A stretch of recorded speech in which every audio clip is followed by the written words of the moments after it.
de l'homme.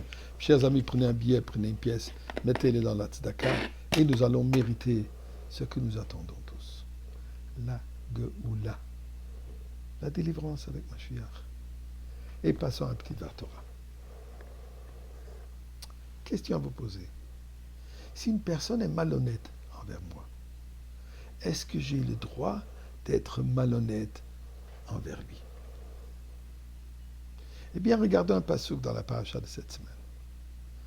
Quand Yaakov rencontre sa future épouse Rachel, il s'introduit à Rachel et il lui dit, le passouk de dire, chapitre 29, verset 12, passouk 12, Vayaged Yaakov le Rachel, ki achi aviyahu. Et Yaakov, il dit à Rachel, sache, les paroles sont ki achi aviyahu, je suis le frère de ton père. En réalité, il n'était pas frère, mais veut dire que je suis de la famille. De quelle manière? Vechi ben Rivkahu, et qu'il est le fils à Rivka. Donc il dit, nous sommes cousins. Rivka et Lavan, frères et sœurs, Rachel, fille de Lavan, Yaakov, fils de Rivka. Donc nous sommes cousins. Mais Rashi rapporte à Medrash. Il dit que la raison pourquoi Yaakov dit de cette manière, je suis le frère de ton père qui n'est pas, il a un neveu. Mais Yaakov insinue à Rachel, sache que moi je peux être avec ton père comme lui. Je peux réagir avec lui comme son frère, c'est-à-dire, si lui, il sera honnête avec moi, alors sache, je suis le fils de Rivka. Pourquoi? Rivka, c'est une tzadeket. Mais si lui, il sera malhonnête, comme une réputation qu'il a eue, sache, je suis capable d'être de même. Donc Yaakov lui dit, je vais lui rendre la médaille. Eh bien, c'est une question halachique. Si quelqu'un est malhonnête avec moi, est-ce que je peux, moi, être malhonnête envers lui? Et regardez la question qui a été posée au Rav Zilberstein, pas de ma famille, de Bnei Barak, Rav Yitzhak Zilberstein. Une situation particulière. Deux bachourim, deux élèves dans la yeshiva, partagent une chambre dans le dortoir. On va les appeler Rouven et Shimon. Rouven est parti se coucher. Quand Shimon est rentré dans la chambre, il pensait que Rouven dort. Et il ne voit rien, il n'entend rien.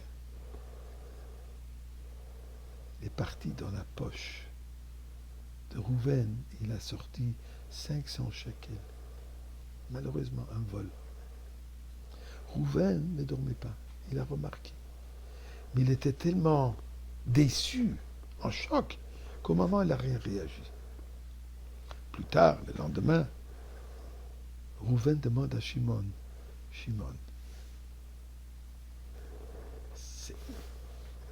c'est inapproprié pour toi de voler de l'argent. Voler de l'argent? De quoi tu parles? Eh bien, hier soir, tu es rentré dans la chambre, tu pensais que je ne voyais pas, tu pensais que je dormais, et tu as pris de ma poche 500 shekels. Chas v'shalom, comment oses-tu me soupçonner de vol et m'attaquer que j'ai volé? Quelle chutzpah, quelle audace! Oh, oh, oh! Rouven n'a rien dit. Il a laissé. Il s'avère que quelques semaines plus tard, le père de Shimon rencontre Rouven dans la rue et dit, toi tu partages une chambre avec mon fils à la Shiva. Oui, tu peux me rendre un petit service.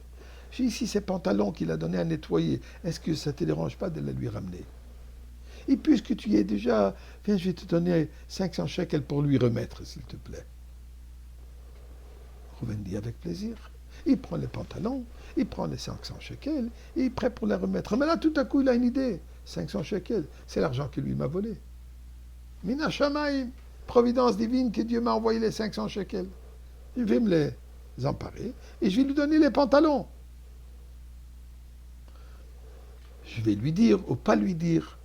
Mais avant de faire ça, il a décidé de poser la question au Rav s'il a droit de le faire.